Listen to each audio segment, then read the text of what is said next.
All right, all right. What up, C10 Nation and Modified Nation? We're back. Me and Brandon Burrell from Modified Rides Podcast, a little co-host. I don't know what are we going to call this one? I thought this was a modified rides podcast, It not a is. It C10 is. You talk. could do. You could. We'll call it C10 Modified Talk. No, C10 Modified Talk Rides Podcast. Yeah, that just sounds dyslexic, but this is C10. this is my first collab with another podcast. I've had other podcasters on, but the first collab dual post. But as people learn through this podcast with what me and you've done over the last year, it made sense for us to team up and do a dual podcast on this for sure. Dude, I just figured out it's Modified C10 Rides Talk Podcast. It still sounds dyslexic, but it'll work. No. You're from North Carolina. That's really good. Modified C10 Talk Podcast coming at you. It's a beautiful Monday, and you and I are. I'm still getting a little bit of my voice back. You could probably tell, but you and I are just post SEMA get down for you all the way back home, and for me, good guys. So a triple whammy. Well, at least you got to stay on your pretty much the same time zone for the whole time. I'm still trying to adapt to the am I on East Coast time, West Coast time. Yeah, true. Yeah, I only lost a little bit there. And the funny thing about that is SEMA always does mess up because I'll put in a lot of my scheduled stuff before I go up. Daylight savings will happen, so fall back, right? Because you Spring guys forward, don't fall have back. that No, we're in Arizona. normal.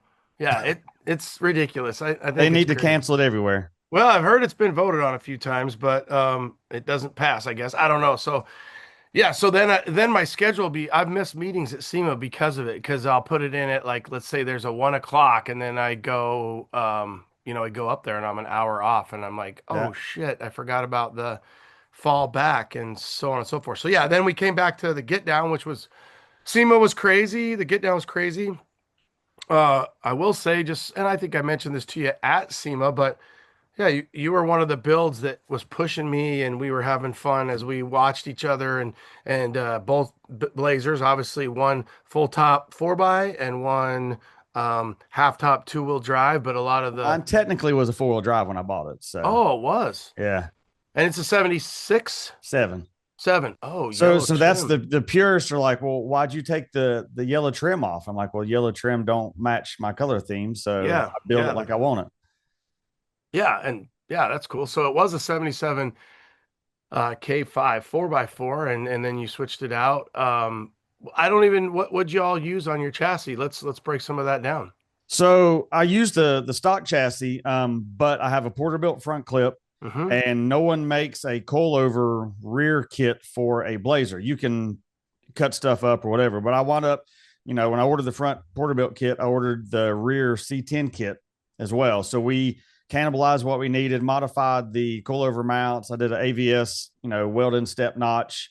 And what's crazy is even with the welded step notch, the Porterbuilt bridge slid perfectly into those C notches. And I was like, just curious, like, I wonder if this thing will fit. And I just like picked it up and it dropped right in. I'm like, oh wow, that was meant to be. But so we had to modify the rear to get it as low as I wanted. I knew a 4.6 or a 5.7 drop would not cut what I wanted. It had to be hammered on coilovers.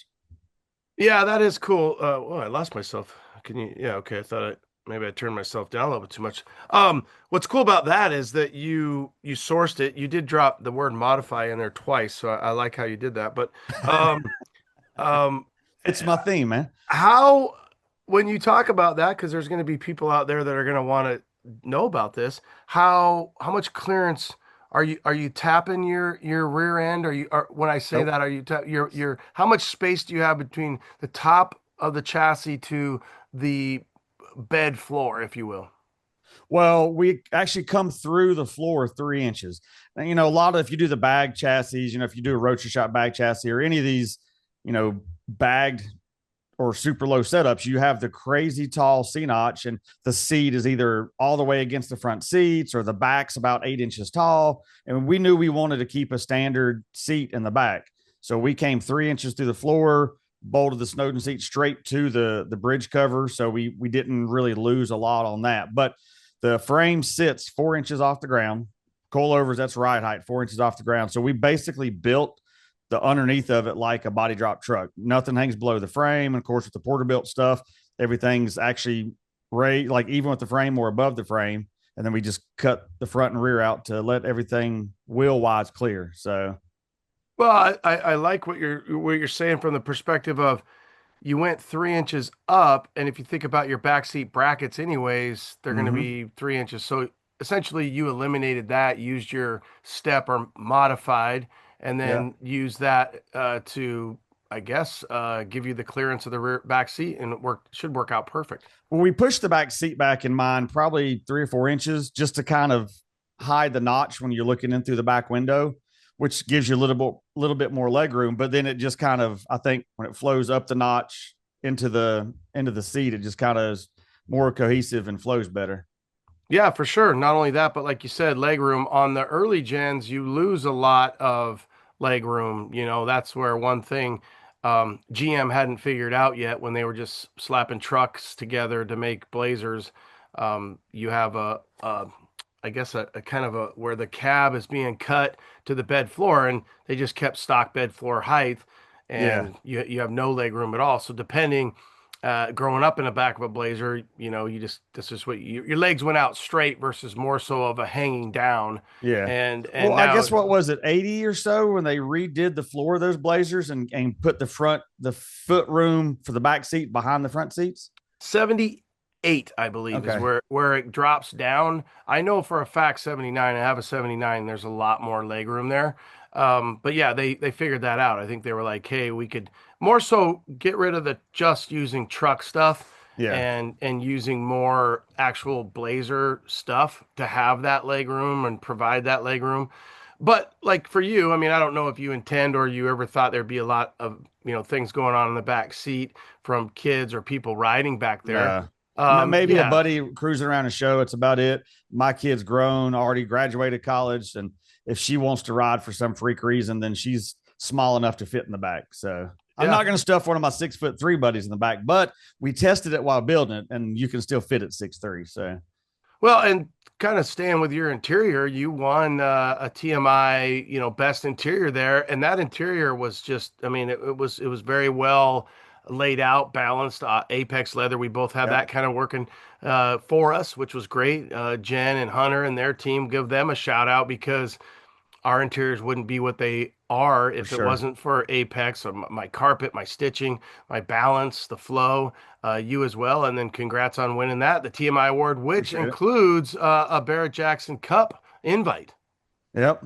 Which So completely blew you're my so you're going to be mind. back here before you know it.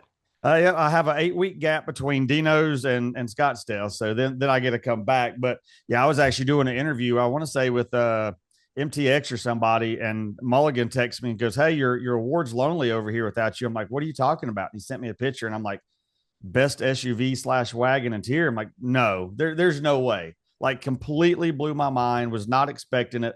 This being my 10th SEMA placement, you get kind of a little praise here or there from some big companies, but had never gotten that. I had never got anything close to that. So to achieve that this year was mind blowing. Even cooler that, I mean, unfortunately, you think that they would have like presented it to you, Well, they but the had the way, thing, but I didn't know. yeah, I'm yeah, like, yeah. I'm I not didn't going to get win the that. email. I didn't get the text. Yeah, that's crazy. I was like, I knew I wasn't going to win that. There's so many 70, $80,000 SUV interiors there. You've seen them, the round body Blazers, the Scouts, the Broncos, so many high interiors. I'm like, I don't have a chance in this. So it was definitely, not expected. Good. I mean, congrats on that. And then to come out and run the cup is going to be cool. Um, what do you think? What was your favorite part of your 10th SEMA build? What you mean at SEMA or actually the process of The getting it there? the process. So one of my best friends was the one that built it. So every year I'm like, I'm not doing another SEMA build. This is stupid. The time crunch, trying to source everything, the amount of time you put behind them. Like, I'm not doing this. And then about Wednesday of SEMA, I'm like, okay, what can I do next year? And I'm like, oh, I wanted to do a standard cab, new Ford dually lifted. Like that's what I wanted. And then I was like, that's a 90 something $1,000 vehicle off the lot. I'm like, I really don't want to be that deep in it before I even start on it. And then we went to Dino's. Last year was my first time. Me and my builder Adam at AMF Garage, we actually rode to Dino's for after SEMA last year. Then he rode back to North Carolina with because I drove.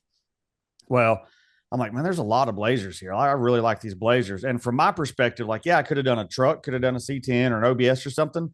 But as a photographer, I always have camera gear with me. And you can't just throw stuff in the bed of a truck and then stop by Applebee's and have a lunch and then, come back out and all your gear's gone. So I'm like, well, maybe let's do a Blazer so I have a storage for it. And we started looking once we got back from Dino's and it snowballed. So I blamed Dino and I even stopped him at the show and said, so you owe me a check for about half of this build because it's your fault I'm doing a Blazer. For some reason, he said he had to go. He said his radio went off and he had to drive. I never heard the radio, but Terry's like, oh, yeah, we got to go. And, so we've become, we've joked about that between me and Dino. I'm like, it's your fault I built this thing. But then to have it at Dino's a year later, that was super cool. Did you know you were going to go with a square round headlight? What was your thought process on, first gen, second gen, as you decided to build a Blazer? Well, I like the square bodies. I've always been one of those ones. All my previous SEMA builds have been brand new, off the lot, 0 miles, modified, lift it, lower it, whatever. I've built some Hondas and stuff back in the day, but I've never done anything old like that. And I'm like, I've always been one of those ones kind of scared of old stuff because everybody I know that has them, either they don't run, they don't start, they don't stop, something don't work on them. And I'm like, if I'm going to do this, let's do everything on it. I don't want something I have to be scared to drive across country if I wanted to. And then I knew the price on the round body stuff has just gone through the roof lately. I'm like, I can financially get into a square body a little cheaper than you can a round body. So that was kind of one of the termination. There wasn't a year specific. I was fine with the half top. I don't ever plan on taking my top off. We don't have the weather that you have there in Arizona. So I plan to leave the top on. So I'm like, I don't care if it's a full top. So we just looked for a square body and then actually looked at some here on the East Coast and half rotted, half rusted, found the one I found in Vegas. And then it just, my builder actually said, I'm going to go look at this Blazer for you. Found it in a marketplace, had 3 pictures. I was like, all right, cool. FaceTime me, call me, whatever. Let me know, let me know what you think. I called him. He never answered. And I'm like, okay, did he even go look at it? Like 30 minutes later, he called me and goes, oh, hey, I need some money for a deposit. You just bought a Blazer. And I'm like, I don't even know what else it looks like. He goes, trust me, it's what you need. It's yours. And I'm like, okay. So that's kind of how it happened. Nice. Yeah. So pleasantly surprised. How does that work? So if he's in Vegas, you're in North Carolina, what's the process there? Well, of course, I just Zelled him the money to buy the Blazer, and then once he got it home, he sent me some pictures or FaceTime me or whatever. I got to see what was what. But being one of my best friends, it was easy to work with. He's like, hey, I'll work with you on this build, labor wise, price wise, and all that. He goes, but you're going to come out here and help me. And I'm fortunate enough to be in a position that I can take time off. So like I've come out from March for a week. We blew it apart. Come back out April for a couple of weeks. I just stay at his house. So other than the flight, I don't have a rental car. I don't have a hotel to book. And then when I come back out in July, I stayed for a month. And I come out in September, I just bought a one-way ticket. And every week my wife would be like, you coming home this week? I'm like, nope, we didn't get where we needed to be. And that what I thought would be a 2-week trip in September wound up being a 5-week trip. And we almost got it ready. Then I come back out a week before SEMA and finished it. So to be hands-on and work one-on-one with somebody like that for 12, 14 hours a day, I learned a lot. Like I don't weld, I don't fab stuff.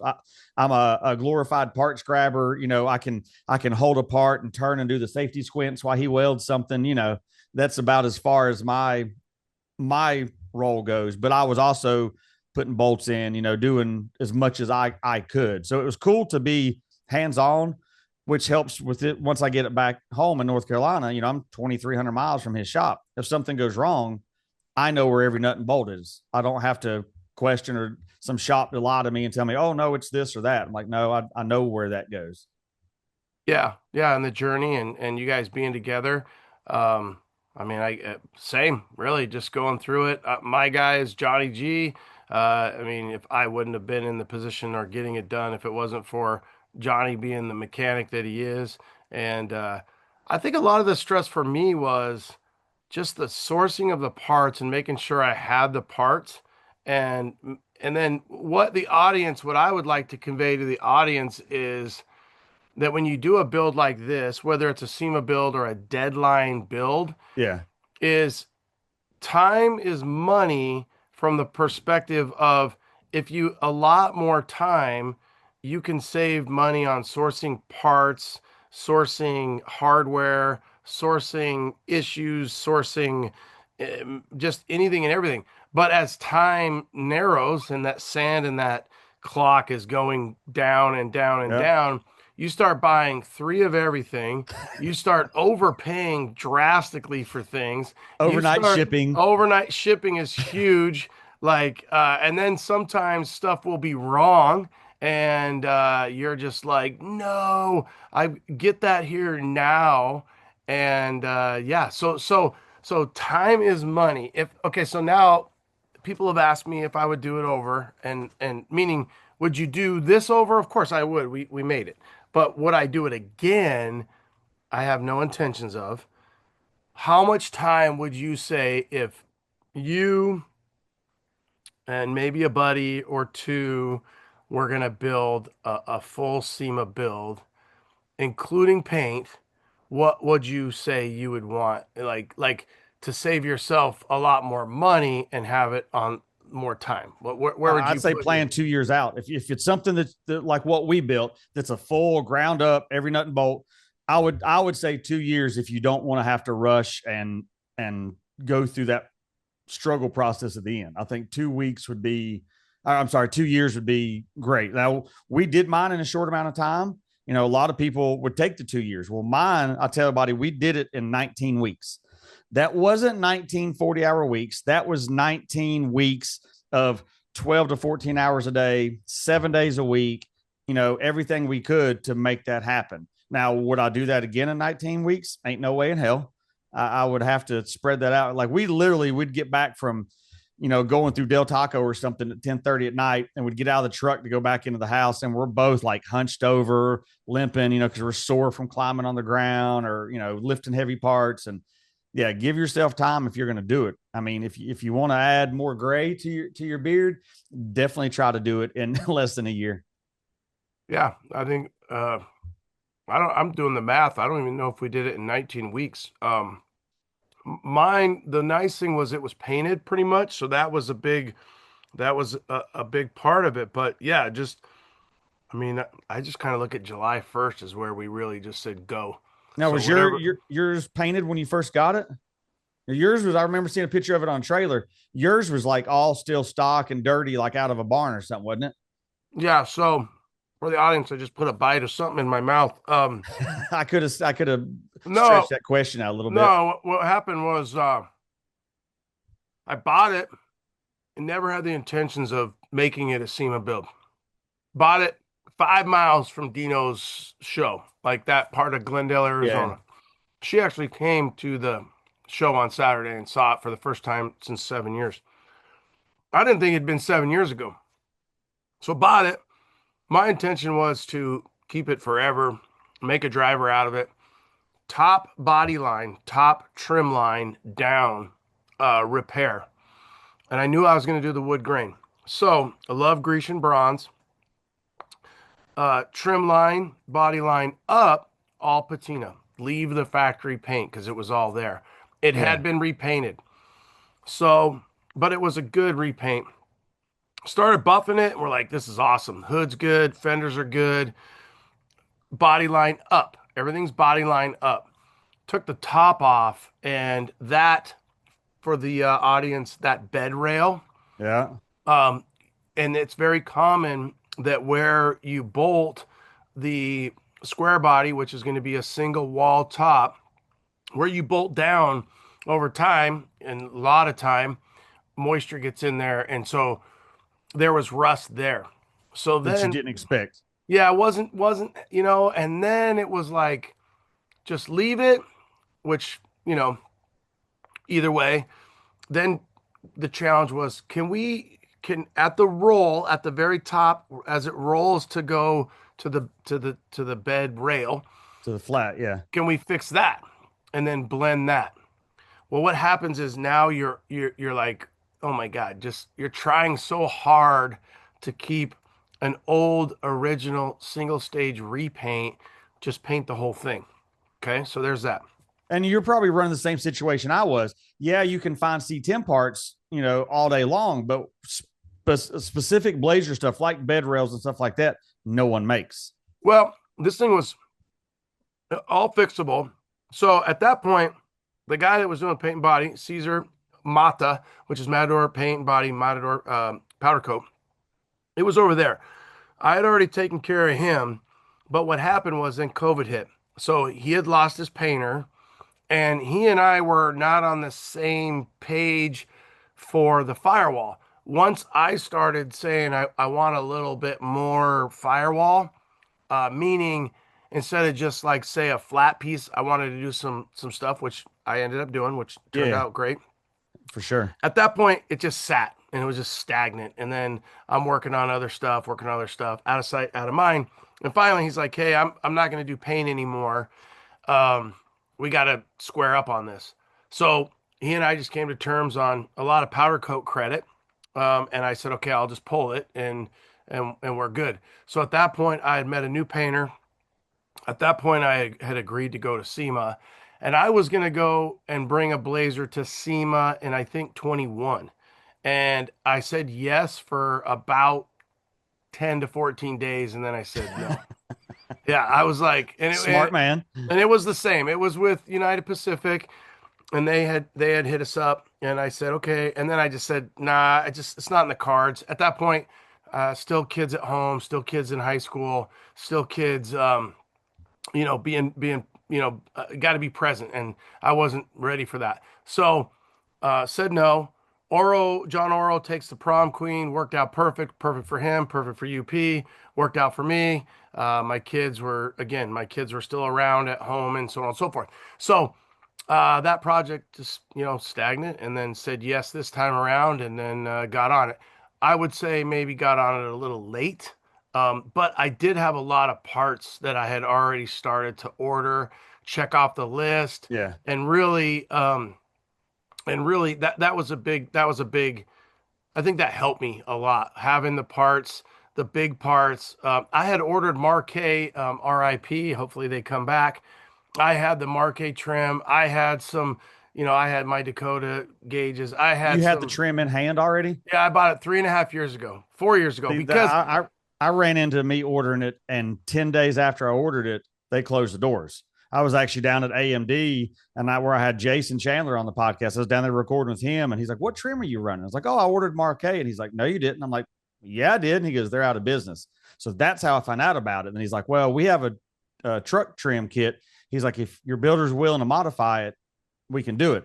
And luckily, it was a 10-day gap, so I could fight with my credit card, and I got my money back. I know a lot of people got screwed on that deal, but that was just, they were the only ones that made the Blazer kit at the time. Well, and I mean, I did talk to you guys a little bit at SEMA, and you said you had really good luck with the AMD stuff. I talked to another builder, which was the Canadian C10 guy, Donnie. They Yeah. they use that on the avocado, which I'm Yep. calling the sweet granny apple truck, but they're calling maybe avocados are a different color in Canada. I don't know, but I call it the Granny Smith truck. But Makes more sense. yeah, and I kept calling it that, and I don't think he liked it, but yeah. So they use the AMD stuff. So shout out to AMD, and that is a lot cheaper option as well. The only thing Yeah. I heard about that kit, and you could add positive or negative to it, is that you might have to use a few more sticky pads, which is fine, right? I mean, Well, the well, stuff being that you, weak cut, like my inner fenders out to be able to tuck the wheels so much in the rear, I had access to be able to reach up. So we actually added 22 extra bolt-on clips to mine, and then stickies and all that. So mine is tight all the way around. So even with my patina, like one of my doors has a little wave to it, and the molding flows with the wave to it. It don't have any kind of gap. And I think that's a trick to that, is to add extra where you can reach. Somebody like yours, you're not going to have access to reach where I did because your fender wells are still intact. Well, we widen mine 2 inches on each side, cut it out towards the bedside, just like we would a body drop truck. so I could reach up in there and, stick my arm and get to the nut on the backside. But that made a big difference. And my builders dealt with some older like AMD trim and stuff. And he's like, man, he said, some of the stuff is like it don't fit right, this and this. But as with any company, AMD's like retooled their stuff over the years, made it, tried to bring the parts to more of an OEM stuff. And as soon as we got it out of the box, started fitting it, even Adam, my builder, was like, man, this stuff fits damn good. So we made it work and added the more bolts instead of stickies, so we didn't have an issue with it. But yeah, it went on good. Didn't have any issues at all. Now we did have to cut several inches off of two pieces per side because it Yeah. was made for the truck, but then had to remake the end of it and all that. And even the guys at AMD, Jason and Eddie, they're like, that looks like a factory end on that molding. And I'd done a video on how to do it, and AMD shares it all the time. So I was like, oh, do you have Blazer kit? And they're like, no, but watch this video and see if you're comfortable doing it. Well, and again, I have Marquet on Orange Slice, which is, a modified long bed to short bed, but even that at certain spots doesn't fit the best. And I really like the Marquet stuff. I like what you said. Another thing for the audience is just because you can't get to the backside to nut a screw versus a sticky, you can get the old school pop through. So you think about like when you're hanging something on drywall where you put it through and it pops through. They Yeah. do make a nice, old school clip like that where it'll narrow once you get it through the hole.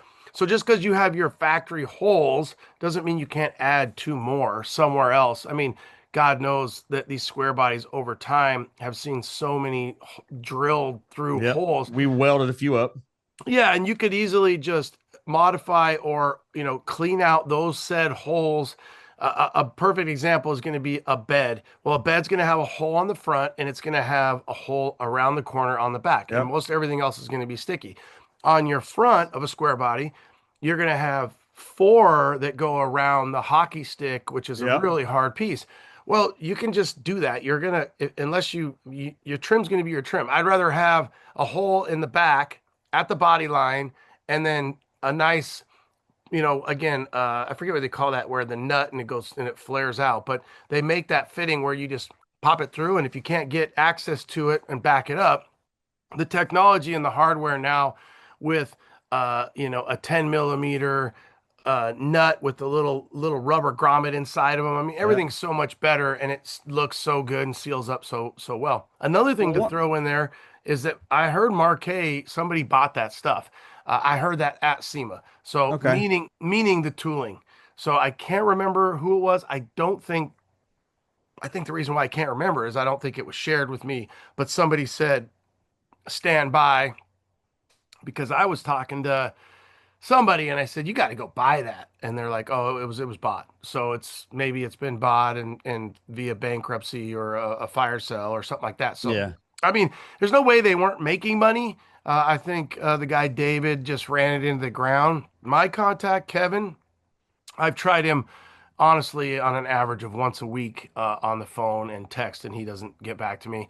And they owe me a lot of money. I'll never see the money. I really wish I would have saw it in trim, which would have been cool because I really like their product. But yada yada yada. And there, we also looked at, you could always drill, all the way through from the outside once you mark where you'd want to put another bolt in clip, and then go all the way through to the inside panel, then widen that inside panel hole and just put a grommet in it because you're going to cover it with interior stuff anyway. So there's ways around that to make your trim better than OEM ever thought of doing it. Yeah. Tailgate, I think had 9 stickies on each one, and we put like 4 or 5 bolts in it. You pull that tailgate cover off, and you can reach every one of them. Yep. I moved mine from a tailgate band to the center, and I got rid of the tailgate band, and I just did the Chevrolet in the center. Yeah, And there's 3 out of the 4 access to get to back that emblem up. yeah, So it's all there once you pull that. Another thing too you can do, and I probably will do on the next Blazer I build, is just use a truck tailgate, no glass. So on a Blazer, a square body Blazer, if you don't plan on running a top and you're just going to have a Benamy or some yeah. sort of, like you said, in Arizona where the weather's a little bit nicer versus maybe a NC or something like that where you're getting a little more moisture. I'll just put a truck tailgate on there, and I don't have to screw with that freaking heavy ass glass in there and so on and so forth. Those tension springs. I would like to come up with a solution for that. There's got to be a better, new, modern. You think about like a 2024 tailgate where the guy walks up and pushes the button, Yeah. and the damn thing drops down and picks back up. Now, granted, they're a lot lighter than a Blazer tailgate full of glass and parts and so on I and so think forth. because the Blazer tailgate is so wide, like you can't even do the shocks like you would on a truck because it fits so tight into that jam. Yeah, And they these won't guys that fit. are running with no torsion springs, like we were going to tuck my rear bumper. And I talked to like one guy that did it, and I was like, "Well, how hard is it?" He goes, I hate opening my tailgate." And I'm like, "I'm not going to fight with that every day." So we just decided, at that point, not to tuck the bumper. I mean, it would look cooler with the bumper tucked, but there's just no room for it, and it is what it is. Yeah, for the audience to paint the picture on if you've never seen or had a Blazer, the glass is in the tailgate. So the tailgate goes in at the top 3 inches further, it narrows and then it goes inside what would be the back of your truck bed. Yeah. 3 inches at the top, comes down to zero at the bottom at an angle of the dangle. All your glass and hardware is in there. And then that's why you have a filler panel on a Blazer, because your bumper is going to be, now it's not bracketed, it's part of the frame. Yeah. So your back bumper is part of the frame, and you have, I don't know, 2.5 inches, and it's a filler panel, and that's your torsion springs. Um, Pretty much your torsion springs. That's how they have it, and there's really not much else going on there. You have a couple of a little piece that holds the torsion spring, and when I say a spring, it doesn't even look like a spring. It's a It looks, hook it's a hook. Yeah, it's a hook that that no one makes aftermarket. no, and not only that, they don't make the little plastic piece where it rolls. So I'm looking at trying to figure out a way to Delron print that or something. There's got to be a way, but Well, I yeah, know I know AMD's currently working on some Blazer stuff. They've got a couple tore apart. Of course, any R&D time takes time, yeah. but I know that they're trying to get as many of those Blazer specific parts to the market. So we'll see what And see what happens. I think it was AMD. Somebody just came out, and I do think it's AMD. Somebody just finally came out with a shell for a Blazer tailgate, a Well, true the round shell. bodies, for the round bodies, they've had them. Oh, okay. Precision, Uh, precision, not Premier. Yeah, Premier. Yeah, not precision. well, Premiere, you think has I think somebody else came out with the tailgate as well, like a bigger AMD LMC. Somebody like that came out with a true shell for not a Blazer shell, just your tailgate is what I mean. Oh, okay. Yeah. Yeah, you because I have three used tailgates. I buy used tailgates for Blazers when I can find them, because you can't find them, Yep. and you can't find all those parts, because those parts are what you're chasing. You're Oh, chasing I all looked for probably a month for the power plug that goes on back of the key in order to make your power. You Mhm. can't find that little flat with the wires out of the bottom because there's no clearance in there. Could not find that anywhere. Yeah.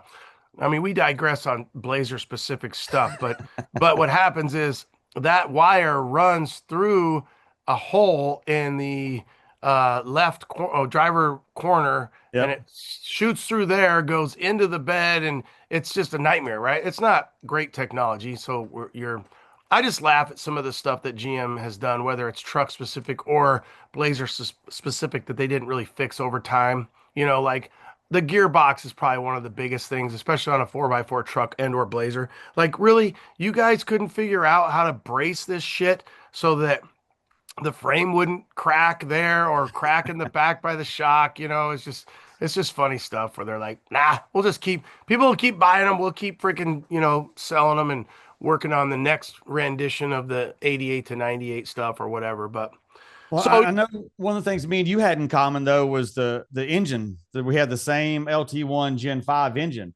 Did you use the 10 speed in yours? I did, and I went around and around on that. So first I was going to use LS, then I was going to do the Dell S, and I just kind of was like, oh man. And then my son has a 2019 Camaro SS, and I love his car, and I'm like, you know what? It's the same snowballs, go big or go home. So I was Yeah. like, F it. I'm gonna do the LT1, and then I kind of had that vision in my head, and then for the audience, if you're looking for, I can't comment on the 10L yet. Because I've only have 8.3 miles on my Blazer, and I I've will got shake it. 900 on mine. See, there you go. So, but transmission wise, I don't. Do you have the 10L90? Mm-hmm. Okay, so there you go. So, Because mine's a 2021 Camaro SS is what mine come out of. okay, so I just bought mine from GM. Went down the road. They're a whole whopping zero point 0.8 miles from me. Went down and bought it there. The difference is I had to buy a tool drive 10L90, then take it to zero gravity here in Mesa. They convert it output shaft, and while they're there for 350 bucks, they put the Ford pin in there because Ford and Chev own the 10L90 together. Okay. So there is said to be a little less problems with the Ford version. So whatever that pin was for $350 of labor and part, they said this is a little bit better, and I think it's better for more for fluid. And so the guy's like, "Do you want me to do that?" And I'm all, "Yeah, you're already there, so do that." So we'll see where that all shakes out. But I believe the part of the riddle that's hard is GM won't sell you a four-wheel drive one unless you have a core, which is hard to get and a shit ton of Yeah. money. So that's why I had to do the tool drive and then pay. I think the conversion plus the Ford pin, I want to say that ran me 1,500 above and beyond what I was already paying for the brand new LT1 and the brand new 10L90. And then I went with the Atlas. So, Yeah. uh, same. I was like, NP205 is, the best transfer case known to man, really. I mean, that's OG. And I was going to rebuild that or have it rebuilt. And I just said, well, you had you had an LT1 with a 10L90. Did You you got to do it use your, fast. I can't remember, did you do a column shift or floor shift? Call him. So I know that's the thing is no one really makes a column shift adapter for the 10 speed. So it's like that I know of. So we had to kind of adapt a couple to make it work because we had to block off. So once you come to drive, you can't go down into all the other gears because then that computer freaks out from what I understand. So I'm using Spear Tech and I haven't got to that. I will tell you that I have the column shift. I have a low car Ford maybe Okay. set up for the column shift and the linkage. And it goes into gear great, but it only has because I have the Dakota Digital, it only goes into D and 2. So Yeah. I don't know. I mean, it seems really smooth right now, but Mine would keep going. So we had to put a stop on it to keep it from going on down because I know a lot of people do the column shift because then you can still do the tap shift. You can still do all that, which to me was not relevant. Every car I've had that's had paddle shifters or tap shift, I've never once used it. So it wasn't worth for me to do the column. So that was one of the things we come into. I know, I have some friends like we're back and forth, like, oh, I'm building this LS or I'm building this. I don't think people understand in the last probably 5 years the price that's changed on engines, whether it's a pullout like mine or it was a brand new one like yours. The amount of inflation on these engines has, I feel, gone through the roof lately. You agree? well, I guess I would say that I don't have a big, I mean, I think your LS, your 5.3 are probably down over the general price of the motor. Now, granted, that motor is going to have a lot more miles on it than it did Yeah. 5 years ago. But then when you throw in again, maybe just a PSI and, a 4L80, a 4L60, something like that, the labor is what will get you. And then the general parts, okay, that's going to get you. So, for my motor, what I paid for a brand new motor, a brand new trans, um, and then the Atlas, I mean, it was at least 25. So And everybody's like, oh, I could do an engine swap for like 4 to 5 grand. And I'm like, well, good luck on that. no, you can't. No. You couldn't even do that, at least around here, with labor. So, I mean, I tell people all the time. So, I mean, if you have an LS takeout, I have an '04 Tahoe. It's my daughter's, and I drive it all the time because she's at college and she has a college car, I guess. But I needed a new motor, but I had an '04 Yukon that I bought a long time ago. So when you're pulling a motor and putting a motor in, and you have your computer and everything, and you're just plug and play, and then maybe you can do something Yeah. like that. But when you're factoring in your computer, I mean, drive by wire, I mean, Yep. I mean, it all just adds up, and it's just, it's almost scary. Like you and I had talked about before, is like what your receipts look like and what do you have. And I would just tell the audience, if you watch home improvement shows and they're like, oh, sorry, but it's another 20 grand. Yeah, you're gonna spend a lot. Whatever you think you're gonna, I would say bump it by 35%. And then Yep, you're, and minimum. then, yeah, and then you might be safe at that point. What wiring did you use? What computer? PSI. Okay, so of course, I love PSI, and I was gonna use PSI. The reason why I didn't was I wanted the Camaro radiator and the Camaro fan and the Yeah, Camaro you did more of fuel the pump. OEM plus look on yours. 100%. So I wanted all that Camaro stuff, which is your PWM, which is your pulse width management. Yeah, And yeah. so that's why I ended up, and I called PSI. I mean, I love those guys and they're great, but I wanted to have more of that modern LT PWM. And with their stuff, they kind of, I hate to use the word dummy it down, but they don't use that technology of Yeah. the radiator, of the fan. And I just wanted some of that, more of that OE stuff. I say all that, and then I did go with the Vintage Air front drive system, That's what I got on mine. which is a great drive system. The only limitation that you have, and I don't think it's a problem, is, and we're getting pretty deep in here on some of this technical stuff for you guys that we've figured out throughout this process, is the water pump. So if you have a water pump that goes bad, you're going to kind of want that. If I'm going to do a trip like you did across country from, say, Vegas back, are you Yeah. going to want to call Vintage and go, hey, what water pump can I buy? Is it proprietary to you? Because I want to have a water pump so I can exchange or change this out. I've seen guys that are on Power Tour, for example, where maybe they're running a different front drive system. And that was something that I researched. And the guy that I would say I used as a big time advisor on, especially the LT1 stuff, is he was recommending Drive Junkie, which uses a lot of, use your stock Camaro or LT1 front Yeah. drive system, and then you're modulating out your other stuff. And I didn't like the look of that, and I didn't want it. And the Vintage Air setup is really nice. Well, the way I see it, if I have any issues, I have AAA. So Yeah. I'll take it to somebody else to do it. Yeah, and I just was like, well, that's one thing that I would say is something to consider.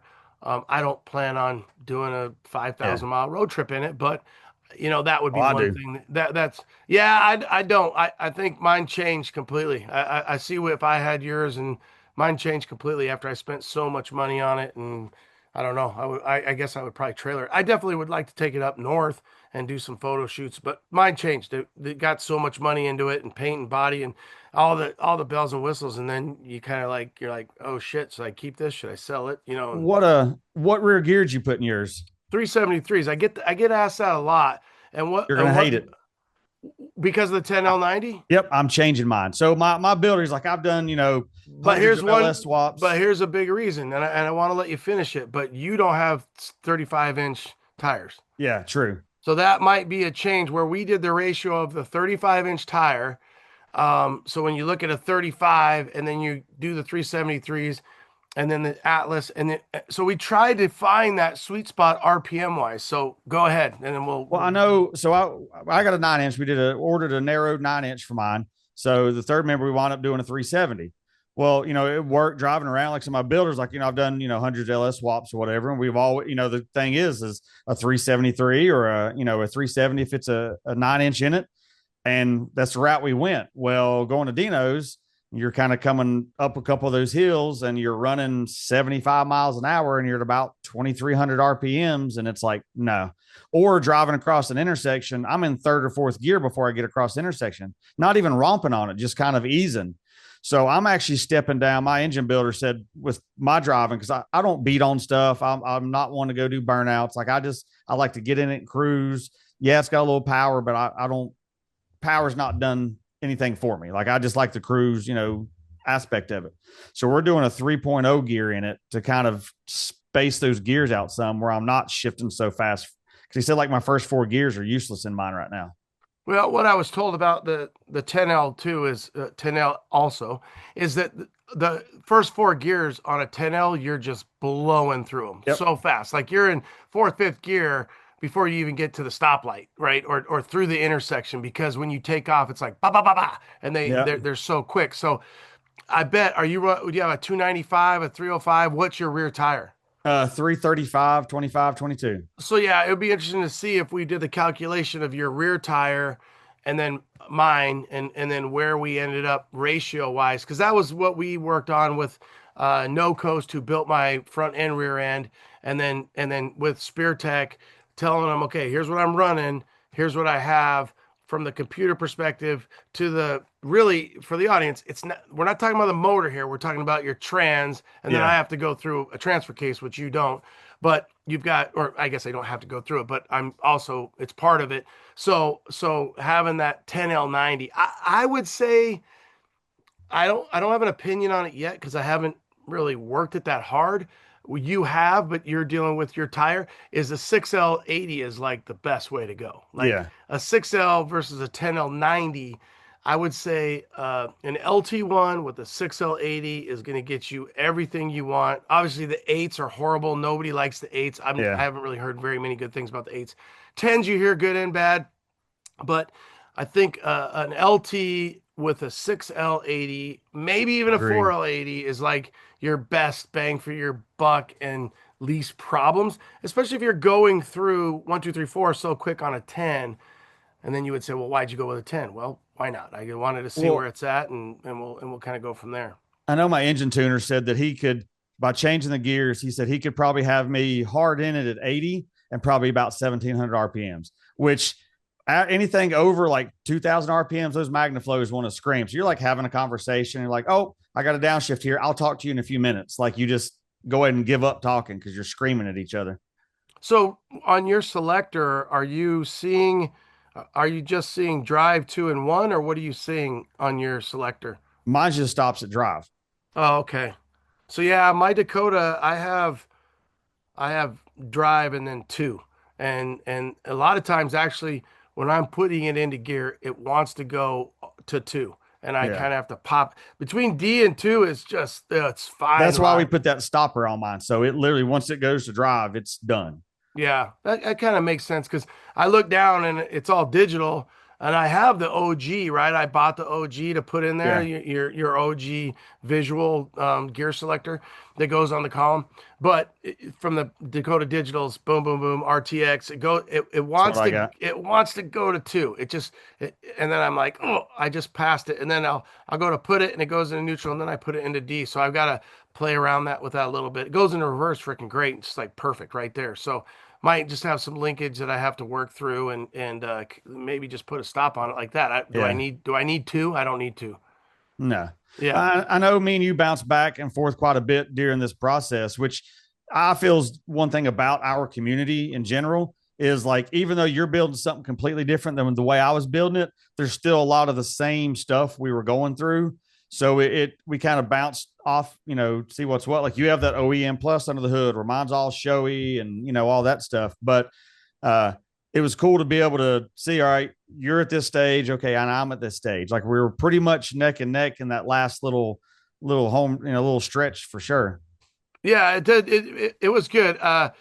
Donnie, who was checking in as well from C10 Canadian C10 guy, Yeah. he, I'm like, bro, I got it. He would be like, I'm done. How's it going? Are you gonna make it? And I'm like, I'm gonna make it. Don't like, I got it. I got it. And he's like, okay, just checking in. And I'm like, He did the same thing with me. yeah, and I'm like, I got it, I got it. Like it became kind of funny, and then you guys would post something, and then Chris from Liquid Creation would be another guy. I mean, Yep. he was along the same lines as us. He was making more of a break to get to the get down where you and I were essentially a week prior, getting to Yeah. to obviously getting to SEMA, or 2 weeks. But I do remember share this funny moment with the audience is I always kind of was like, okay, I'm gonna load in on the first is what I thought. And because it's an inside spot, and I'm like, okay, I'm gonna have to load in on the first. And when they told me that I was gonna first being Saturday, November 1st, and they told me, oh, you can load in. We want you here at noon on Monday the 3rd. I was like, oh my God, I felt like I just been given 2 weeks, like I got 2 more days, or I guess it would almost been like 40 hours. And I will say that Sunday going into it. I planned on sleeping, but I didn't.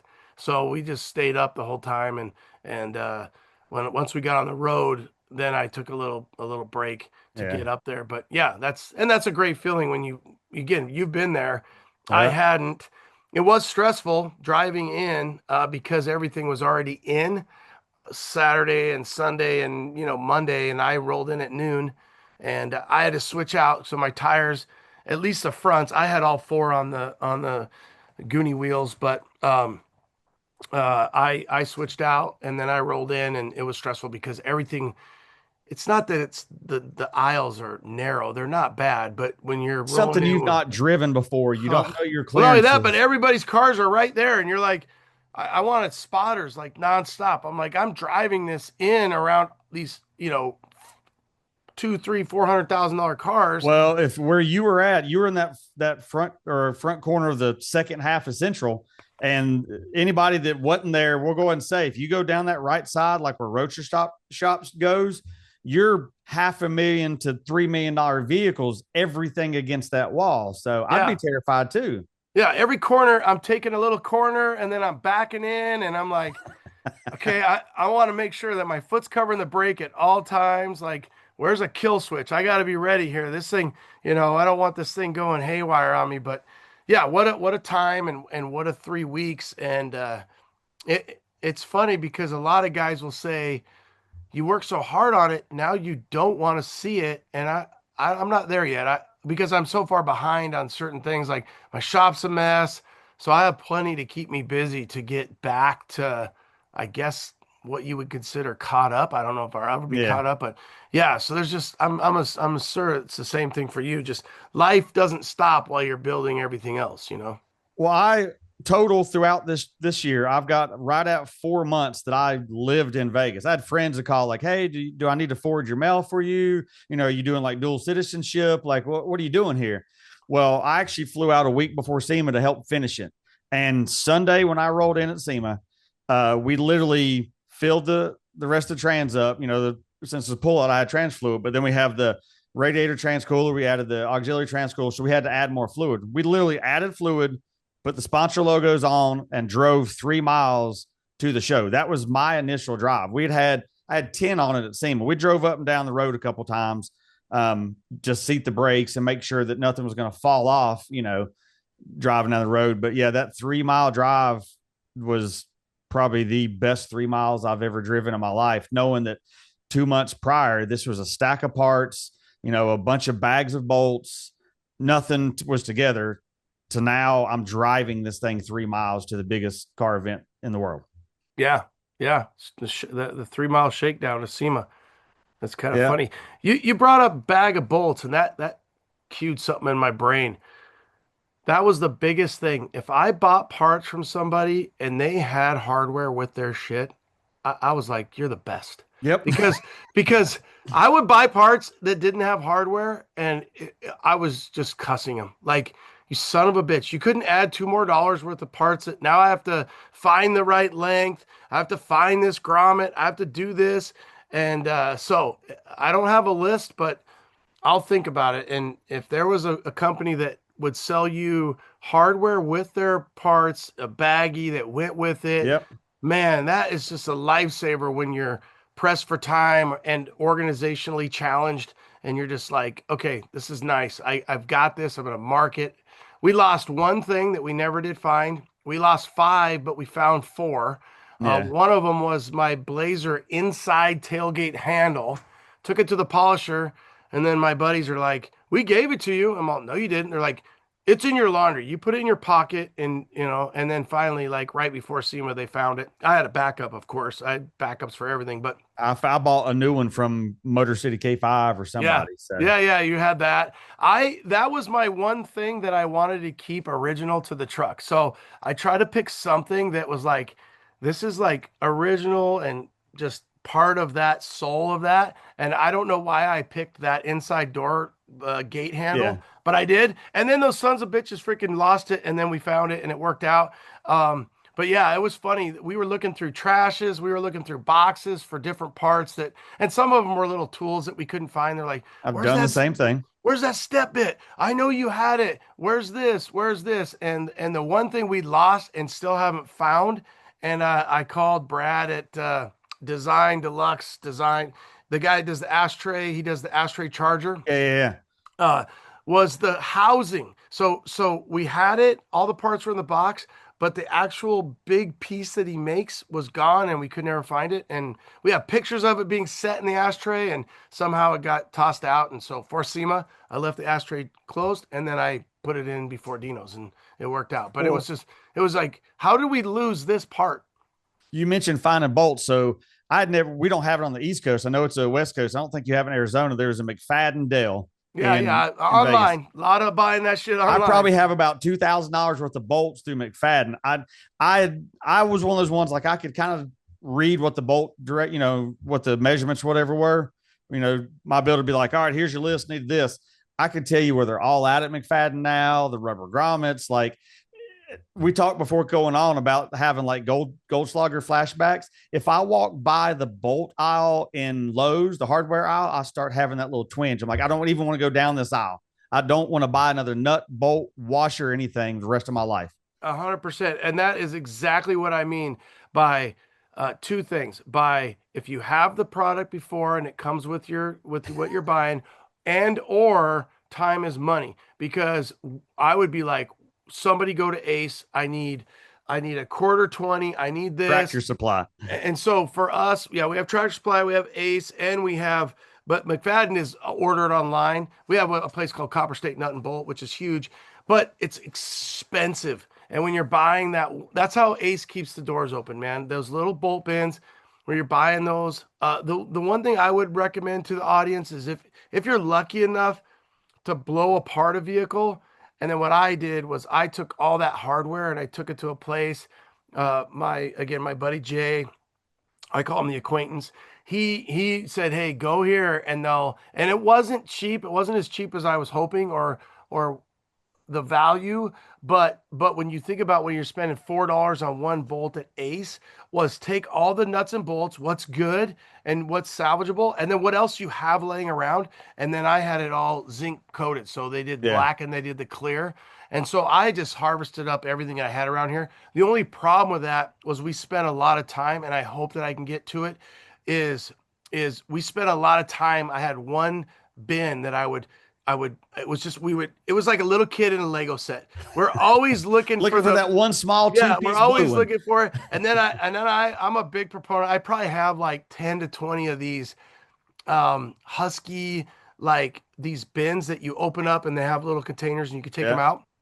So I was filling those up with little quarter 20s and 5/16 by 18, and I was trying to do some of that as you start because you're already in the Lego set and you're like, well, if I'm in the Lego set, I should just separate some of this now and then get to it. So yeah, mark your bolts if you can.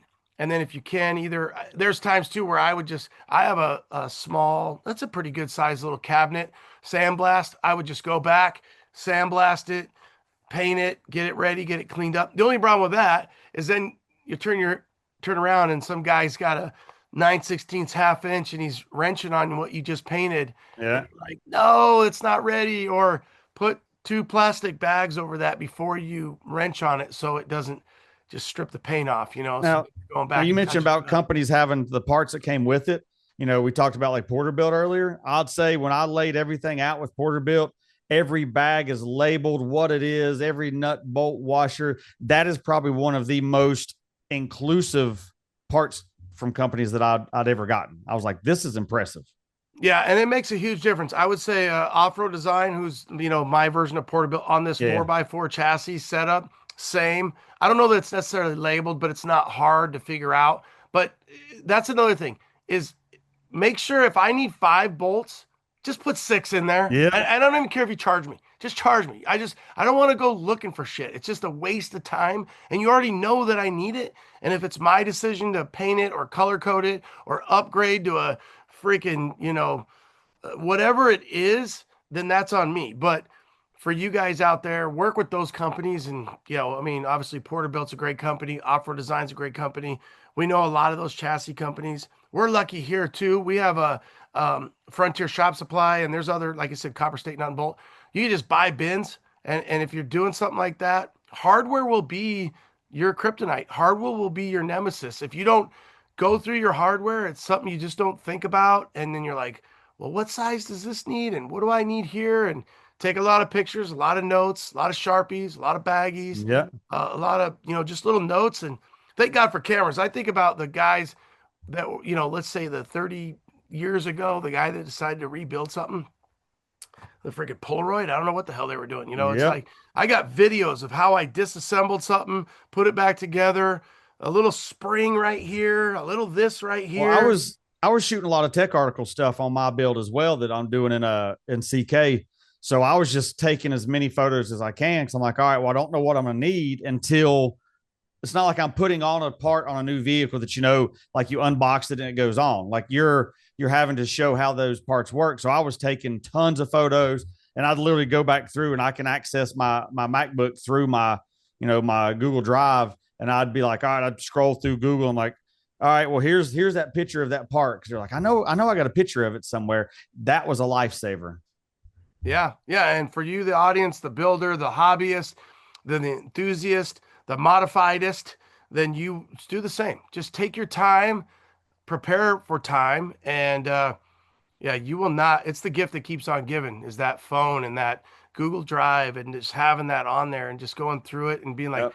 when did I do that? When did I timestamp that? And I had, obviously, my wife we must have had a birthday or something, because whatever those little paper plates are, I don't know, they're 6-inch diameter, Yeah. maybe. And I had some hot pink ones, and they were just in the drawer. So I got them, and I would write Sharpie, and I would take things apart. And at one point, I had a 6-foot plastic table just full of like 20 of these hot pink little paper plates, and they all had writing on them, and I had little hardware in them before I would go through and separate them and kind of go through and take pictures of everything. So I think for the audience to learn from Brandon and I's build experience, that's a big part of it, is just going through it, taking your time. Organization. Organization. Another thing is you need probably a minimum of a single and a half car garage. If you have just a single, man, oh man, I don't know. It's tough because parts are big, and you got to be able to move Mine stuff inside and outside, and you need a lot of room. Mine was built in a 30 by 40 shop, which is where AMF Garage is in his backyard. But there was a cab off of a 72 sitting in there. He's got his fab table. Like there was a lot of that stuff in there. So we didn't have the whole 30 by 40. So you had mentioned earlier that you wouldn't do this again. And I talk about SEMA builds and builds in general and stuff on my podcast on a regular basis. And I say I love the process of the build. Like usually I'll say once I'm done turning wrenches, like I'm bored with it. This is a little different because I say this checks every box I could ever want on any build I would ever want, between the powder coated chassis, the bed liner underneath, the interior, the drive, the engine, everything. But you said you wouldn't do this again. So why wouldn't you do this kind of build again? Well, I will do this type of build. But on a time crunch. Yeah, just the SEMA time crunch. I don't see that. I mean, I plan on building plenty more Blazers that I have. I have a good amount of stuff to build in my lifetime, and I want to. I'll tell you what this did. And this is a cool thing. This makes me want to go back and build some stuff that I've already built, because once you go to this level, again, I try to just pass it on to the people and what you can learn. And a perfect example is what I call the Big Sky 25, which is a 1976 4x4 GMC 2500 25. I built it, took it the last minute to Dino's last year. It has 3 miles on it since. So just life, kids, college, graduations, and then this thing. Then the Bonanza happened.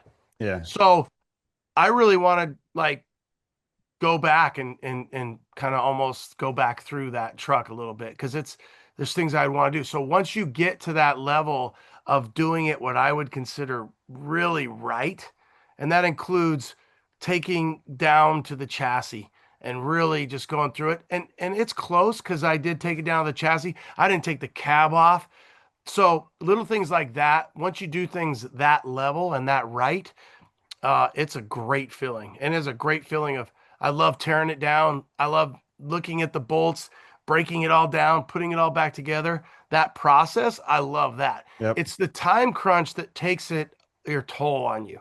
I personally lost 15 pounds. Like, and I'm in Arizona, so it's hot here. I mean, I was pounding electrolyte drinks, just not eating. You don't have the appetite, and you have the stress and then again, I think that I should make a shirt. I told my father-in-law and 10 other people I'm going to make a shirt that says it's always something customs, and there could be there could be an F in there too. So it's always F in something customs. And what I mean by that is not your necessarily your build. That's just life. So Yeah. something's going to come up every day in life, whether that's the dog getting out, whether that's something at work, whatever life is, that's just life. And so uh, we have great support systems. My wife is very understanding and patient, and she's known what she got into a long time ago.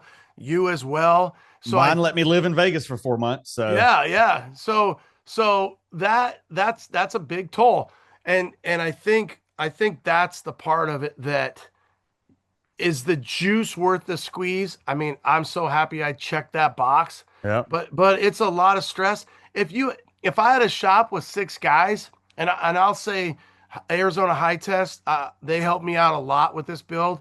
They have an amazing shop. So Jason Berland, AZ High Test, Arizona High Test, and then right next to him in their same shop is Andy, and Andy is Rick's Towing. So they have like a fab shop, and they're kind of one and the same. Anyway, they take on some crazy shit, and they're feeling the SEMA crunch as well. So they put together Tony's semi. I don't know if you saw it. It was in the Yes. Resto Mod, right? Unbelievable. Yes. And then the Skyfall C10, unbelievable.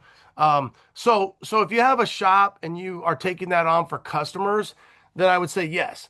But when you're dealing with it and you're trying to, you're just it's a lot. It's a lot of pressure. It's a lot of stress, and you're gonna have those variables. You're gonna have that. It's always something, and you have to be good. And me as a career firefighter, that's what we deal with is organized chaos. I had a lot Yeah. of people tell me like, you kind of thrive off this, right? And I think the older I get, I don't know that I thrive off of it, but I know I can handle it, and that's where you're like, okay, it wears on you. I don't know if you can just take a month off and recoup. The only thing about that is most guys don't really take a month off and recoup because all the shit you and I have been dealing with for, let's call it, like you said, 19 weeks, 5 months. Well, all that stuff that got, not necessarily the lawn, but the things that get backed up. And then Yeah. now you're like, okay, now I get to get caught up on life. And then about the time you get caught up on life, you're like, ooh, what should I build now? Or what should I do Yep. now? And then you reset the retard clock and you're like, what the hell's my problem? So that's part of the journey, and that's the fun of it, I guess. Like mine, like I was behind on editing photos for magazines or clients. I was behind on writing articles. And I detail on top of doing my photography stuff. Like today while recording this, I'm in the middle of detailing and coating a customer's vehicle. Well, I kept having people call me while I was in Vegas. Hey, can you get my car in? Can you get my truck in? Whatever. I'm like, well, I'll be back in a few weeks. So now I'm trying to play catch up. So I'm just as busy now as I was when I was out in Vegas. But I'm like, I took my computer. I'm like, oh, we get done in the evening. I'll sit down on the couch with my laptop. I can knock these photos out or whatever. Then I'm like, what do you mean we're going to lunch at 10:30 at night? Like, okay, well, I'm going to bed as soon as this is done. Like you don't have time for it. Yeah, and you might think you're going to, and you just don't have. The older we get, you're just like, yeah, I don't want to do that. Maybe when I was younger, I could find another hour or 2 hours, but then you're like, well, am I really giving it my best? And I'm just wore out. So that's kind of part of it. And like you said, all that stuff, you've still got to make a living. I'm Yep. fortunate that my job, I had vacation, and then what we use is called trade time. So I can call, three guys and say, hey, I need you to work for me. I'll pay you back, or you owe me, and so on and so forth. But I think I did take probably the most time consecutively I've taken about in my 29-year career off, just making sure. And a lot of it comes down to having motivational, having my rendering, having my crew, having my dry erase board of everything that I wanted to get done, and just say, it doesn't matter like the things that don't get done, meaning the lawn again. I just I have was to get hiring kids while I was gone to come mow my yeah, yard. I have to get this done. And there's certain things, and I had intended on continuing to do the pod throughout. I had intended to do, a little bit more media and stuff like that. But at the end of the day, there's only so much time. You still got to sleep sometime. And and the bottom line is the finish line is the finish line. If you get to the finish line, then the other stuff won't be quite as critical. But if you do the other stuff and you make that a determination to do the lawn, do whatever, and not get to the finish line, then you'll regret that. So that's where you have to make those decisions and find that balance with. There's times where I'm just blown away at how fast the clock moves. And I'm just Yes. like, how That's the because we're getting fuck? old. How the fuck does this move so fast? Like it was just 10 a.m. and now it's 5, 6 p.m. I haven't eaten. I haven't done this. Slow down. And yeah, the older you get, the faster it goes. So yeah, it's a young man's game. I do like the process. I like the guys that are building. Obviously, we were surrounded by some huge builders that were at SEMA. I don't know how some of them do it. It just their staff, their billing. You hear about like the Ring brothers and how many hours go into these cars, and they're a 3-year build. Yeah. And yeah, that's mastery at the highest level. Well, I think, well, I was like, well, I'll go to SEMA, then Dino's, and then I'm shipping the vehicle home. Well, then the award come up at SEMA. Now I have an 8-week break, and then I'm right back on the West Coast. So I thought my finish line was leaving from Dino's. I thought I was going to ship it home at Dino's, and then which works because now gives my builder time to change those rear gears. There's a couple little things we want to tweak. Like after driving it 900 miles, we're like, all right, well, we don't like the way this works. Let's adjust this. Let's tweak that. But even he was like, man, I'm parking in the garage. I ain't even touching it for a couple of weeks because I ain't even walking in my garage for a couple of weeks. I don't even want to see it. He's Hmm. like, then we'll get everything together and have it dialed in perfectly for the Barrett Jackson Cup. But even when you think you're done, you're not done. So you kept that color. How'd you come up with biscuit? The color of the blazer kind Well, of drove that. just like always have to put a name to a vehicle. Anybody listening to either one of these podcasts they're going to be the same mindset. Like you have a vehicle, it's become standard to have a vehicle name. So I'm like, other names for tan, because I originally wanted a blue and white or red and white or something, but there's so many of those colors out there.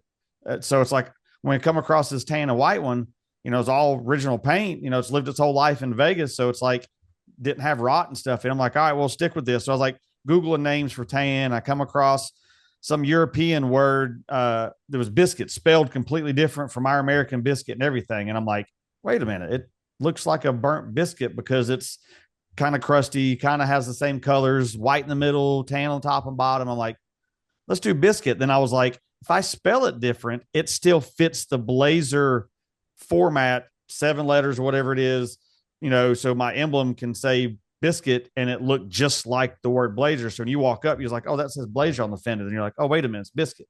Yeah. So it just happened to stick and what I went with. Yeah, and then the turquoise pops off that tan. So that was a cool little, you wouldn't have Kind went of wrong. earth tonies, kind of, if you look at stuff in your area, you like the Arizona type area, the Vegas area, you have a lot of those, tans, browns, all that stuff. But then like the turquoise kind of adds that. It's almost like that same color family, not so much like the Aztec stuff, but it just kind of, we know those colors work together. That was a big influence. I'd seen some of the stuff that Hills had done and thrown some teal in with tan. And I actually tell Jason Hill he owes me the other half of the check for this build that Dino's not paying, because between Hills having such badass blazers and then Dino, it's kind of why I built that. But when we went with that teal, just kind of tied it in just enough pop, just enough contrast to make it work. Yeah, I do think the Southwest, the Sedona, there's a lot of teal you're Yeah. going to see in that. So that kind of brings that together. And again, you're looking for that pop. Yours has that pop. And I like the name, gives it an identity. Somebody knows what you're talking about. It gives it a soul. Not that they have to have that level of a soul, but you're trying to find that soul. And I always laugh because this thing's sitting in Vegas, 2, 3 owners, wherever it started, and then to think like it's back in Vegas under the spotlight, winning awards, and then it's going to be in the Barrett Jackson Cup, and so you're like, dude, what a like this thing Well, 2 years ago was just forgotten about, sitting on the side of some guy's house. so the guy that I bought it from, I think he said 8-9 years ago, he did like a first gen Porterbuilt setup on it.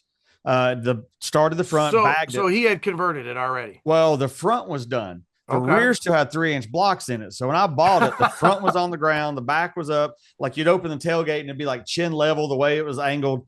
But he'd started on like 8-9 years ago and just kind of they bolted everything on, got the front end set, and then just quit. And it sat there forever. And when we found it, Adam that built it for me, like he showed up at the guy's house. He's like, oh, I recognize you, whatever. He's like, oh yeah, you're friends with this guy. And he's like, oh yeah, they kind of had the same mutual, both being in Vegas, had the same, circle of, the 6 degrees of Kevin Bacon kind of thing of friends.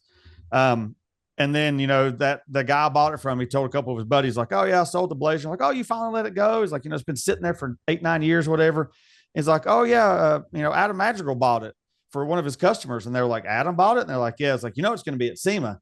And he's like, there's no way to be there at SEMA this year. And they were like, I'm telling you, if Adam has his hands in it, it will be at SEMA this year. So I had people come up to me. They're like, yeah, it's set at my house for like 6 years or whatever. And I told them it was going to be there. We didn't, we knew it'd be done this quick, but, and then Adam had sent the guy a couple of pictures and it was done and said, I don't know if you've seen this, but here's what we come up with. He goes, oh yeah, all of my friends have been sending it to me. So that was kind of a fun aspect about it. Yeah. Now, has he seen it in person yet or no? Yeah, I think he said he one day he showed up at SEMA and with one of his buddies and seen it. I've never met the guy, but it's just it's local for him. So he go that afternoon, run by SEMA and go check it out. But yeah, the fact that he was going to convert it and do a bag Porterbuilt setup, like I said, it was a first gen Porterbuilt setup on it. So it was like nothing that we needed. So we took it off and just started all over with it. Yeah, that's a cool story. The full rendition of 10, 12 years ago or whatever you said, like a Oh, he Porterville drove it in 2011, 2012. He drove it for like a year every day. with jacked up 3-inch blocks in the back. Yes, because no, he stock. didn't have any. Oh, stock. Okay. Yeah. Then once he tore it down, he was like, man, he's like, I kind of want to do another build on this one. I don't even want to mess with it anymore. So he let it go. So we got a good deal because the whole front clip was off of it. It was in storage. Engine was already out of it. A lot of people's not going to buy something that's you've got to make 2 and 3 trips to get it. They want something you can hop in and like tune up and go, but it was perfect. It's like, we didn't need the stuff. There was a couple parts we went to put it together, like the buckets that go in that front valence below the grill that the parking lights bolt in. I went to put the parking lights in. I'm like, these bolt holes don't line up. I was like, oh shit, we're missing a bucket. Like little stuff like that. We got to overnight those parts. We got to have this on tomorrow kind of thing. So ironically, that's where it's nice where you have, not necessarily a junkyard, but a few other rides in your backyard. Because I had to deal with the same exact thing. My buckets, being at the first shop, I have a list of stuff that's somewhere at the first shop at Matador's that I put together that I still don't have. And so I'm like, okay, I got to find this. I got to find this. You have this. You have this. I need this type thing. And I would just rob Peter to pay Paul. So yeah, kind of a crazy journey for both of us. So let's talk a little bit real quick and I'll take you out, but modified rides, how's that going? What's next? So my audience makes sure that they can check you out. Well, I always joke because I'm just as busy as probably you are. Like I never have time. It's like, well, I sat down on the couch, had 2 free minutes, and I'm like, I got to find something else to do. It's like maybe I should do a podcast, and I just like joked about it. I'm one of those ones. If I joke about something, immediately I'm okay. Let's do research. What equipment do I need? What mic do I need? What lights do I need? Like what setup? Who's the best to go through? And I like research. I'm like, if I'm going to do it, I'm going to do it right. I've been doing automotive magazine photography since 01. I've shot 50, I think 354 magazine covers, as y'all can see hanging behind me. I've worked with some top shops in the country. I've worked with a lot of the great editors, the Brian McCormick's, the Travis Nowak's, Mike Alexander. I've worked with all these guys. So it's like I had the network in the industry, and I don't deal with just trucks. I've done the import stuff. I've, got friends that drift. I've got the lifted stuff. And some of the sponsors and stuff I've dealt with over the year, trying to have them on. So it's like, I wanted to encompass kind of like the average showgoer that walks around the show. Okay, you see the vehicles, you see the vendor booth, you see the the magazines in the stores, but how does all that work together? How does it come together?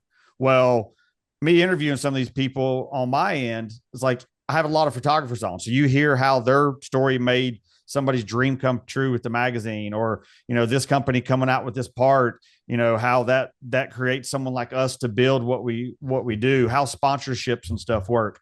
So I just kind of like a insight to what we deal with in our world. But then there's not, there's no question list. I was like, oh, do you have a list? I'm like, no, we just talk and BS for a while. Like that's just how that works.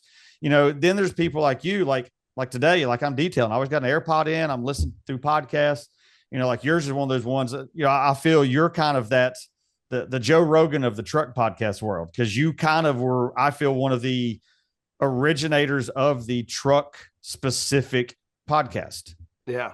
So, I listen to stuff you do, other podcasts and stuff. It's like, all right, well, I can kind of bring this to light too. But like where you deal with, in this podcast specifically, you deal with like the C10 world.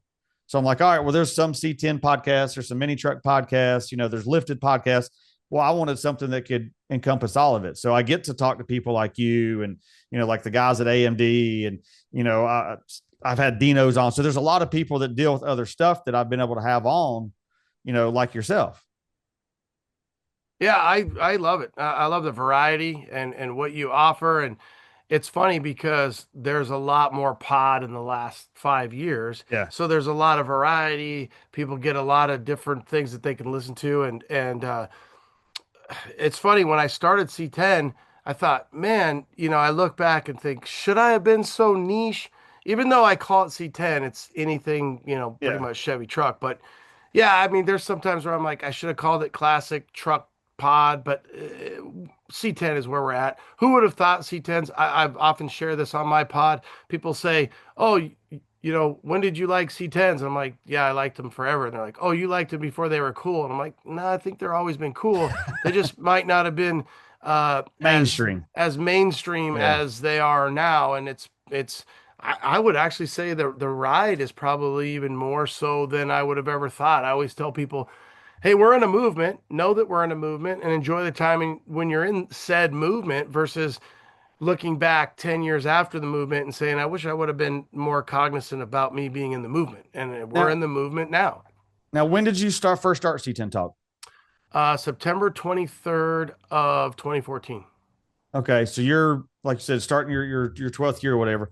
Yeah. So someone that's been tied heavily to that C10 world, how have you seen this market change from what it was when you started to the boom it's having now? What is, you think, the Yeah. biggest change? The biggest change is the people and the amount of shows and and the branching out, positive or negative. So now we almost have too many shows, if there's such a thing, which, like, I laugh. I'm always like, I could retire and just, like, from the fire department, which I am going to do in like 3 years, but I could just go to show to show to show and like be like John Madden in a school bus or Yeah. something and just go to all these shows and meet people and talk to people. So that's been a cool thing. But when you get so far out, it's amazing for the people. I love that for the people. I love that for the community. It's just it's gotten so big. There's a positive and there's a negative. Um, a good example is in the fire department. When I got hired in the fire department where I work now, we might have had 80 people. Now we have like 250. So I don't know every person and their kids and so on and so forth. So Yeah. we've gotten bigger. So when you get bigger, that span is out there and you don't know it, but it's pretty awesome and you see so much going on. So I think what it was funny. When I went to Barrett, I bet first time I went to Barrett Jackson would have been 90. I'm gonna say 98. Oh There wow. might have been 4 to 5 C10s there, and I have an actual print film. Like I would take a camera or whatever, and now it's crazy, right? There's so It many. dominates it. So It will evolve. We know that. We know for a fact that it will change. What it will change to, I don't know. I know that when I went 20, in 98, 30 or 20, let's call it 5 years ago, um, there was more muscle cars and there was more 32s and there was more Yep. Corvettes, right? And Chevelles and everything.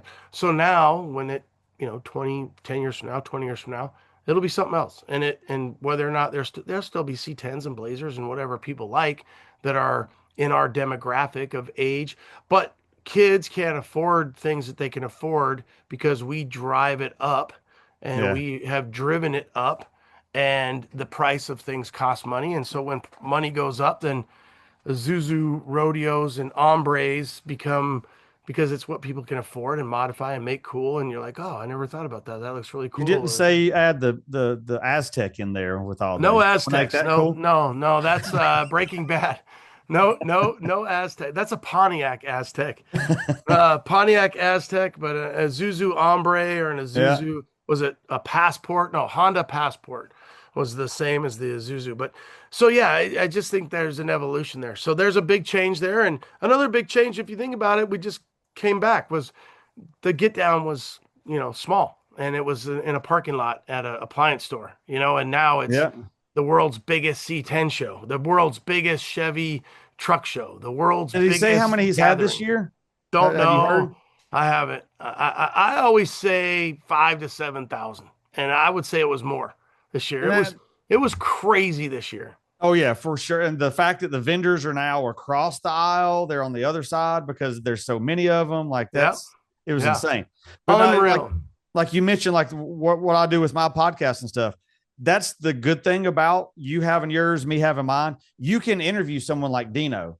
I can interview Dino. Your interview is not going to be anywhere near the same as mine. You might have a couple crossover questions, but the fact that even though we do the same thing and that be in the same genre, it's still two completely different outputs or whatever from it.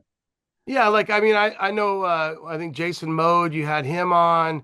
So the questions are going to be maybe a little different. The Yeah, Jason's an journey. hour from me. Yeah, I love that dude. He's great, right? And I love what the guys have going on over there in North Carolina. Big Casey, obviously Lou, Bernie, the C10 Fall Revival. I love everything about not only the people, but that's what's cool is back in the day it was the forum, and then social Yep. media came, and I think the pod, specifically, obviously C10 was a gamble and just something I was believed in and did it. And I think it united people and it brought people together, via social media as well. Let's not forget about social media.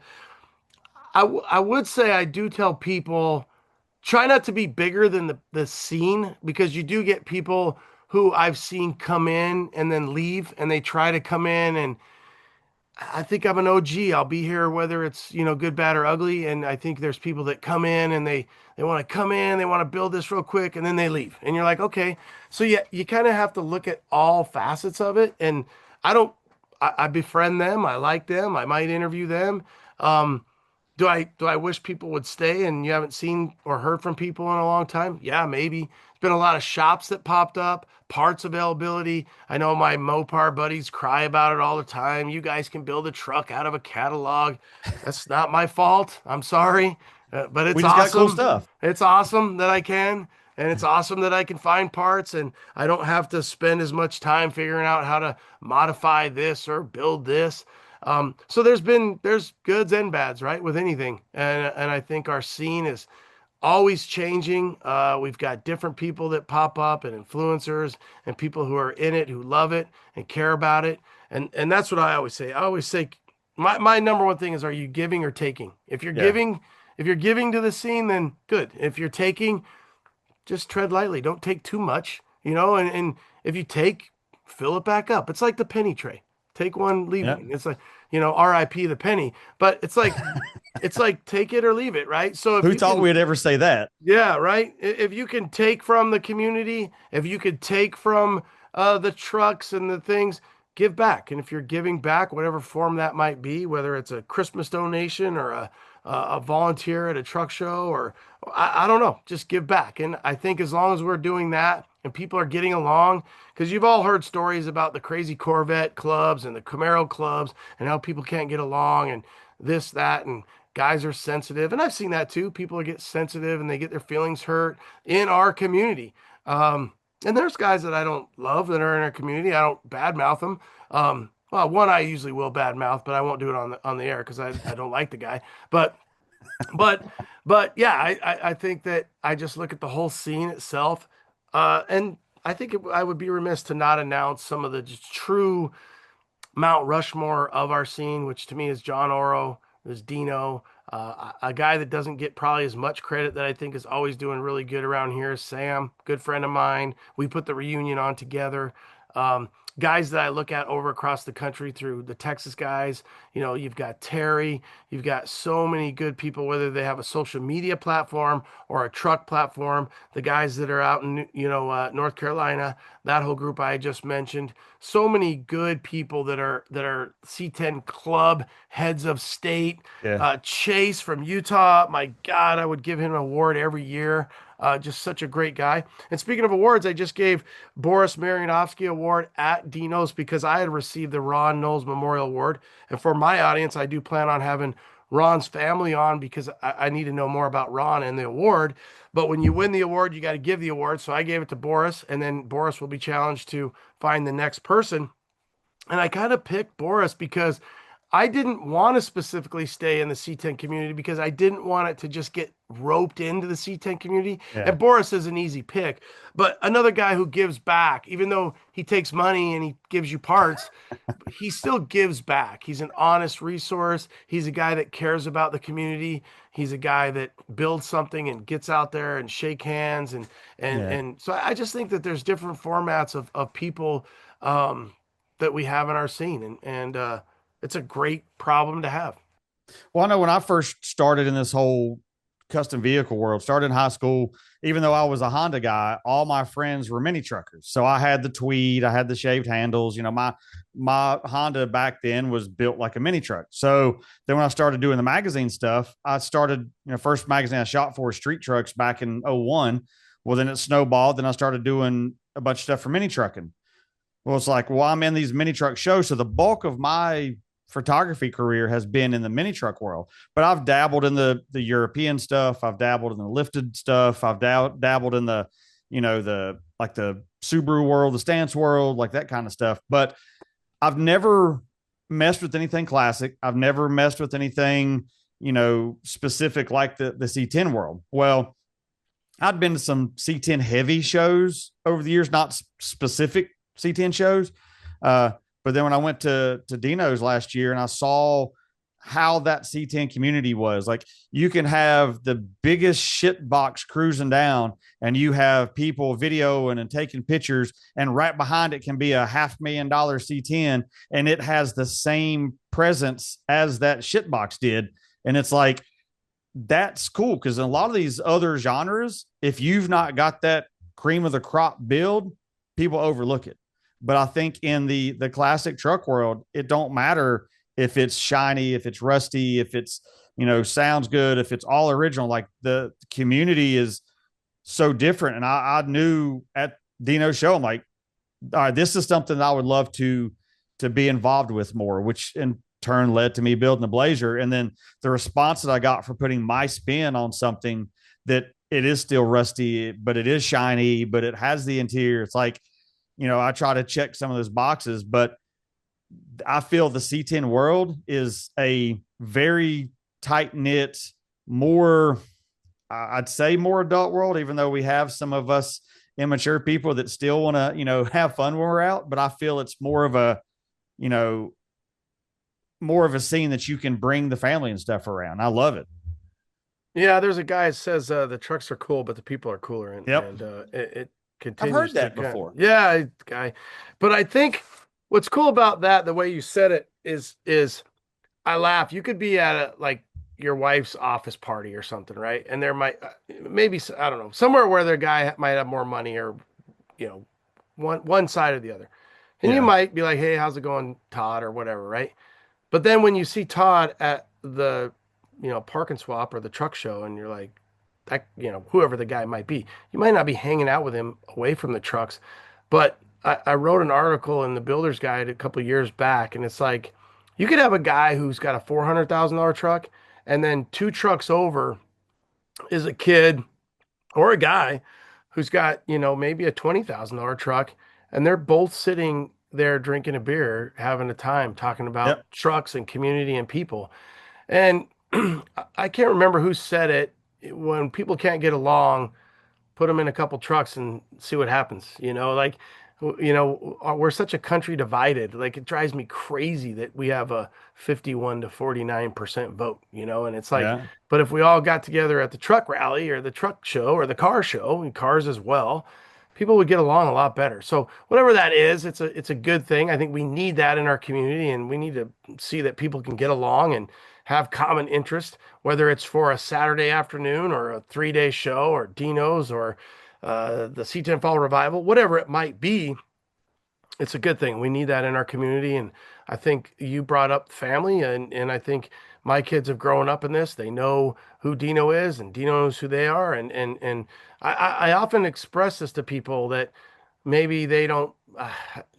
I know John Orwell's kids. I've slept at his house. And just like you and Andy, you've slept at Andy's house, and you have a friend where this pod studio is an attic that I converted that I call the Oro apartment or the Stickle studio, because anybody can come through here, stay here. They can live here if they want. I've made it. There's a shower, there's a sink, there's everything up Yeah. here because we're going to be traveling through town. And whether that's on our way to a truck show, whether they need a place to rest, whatever it is, call a truck guy.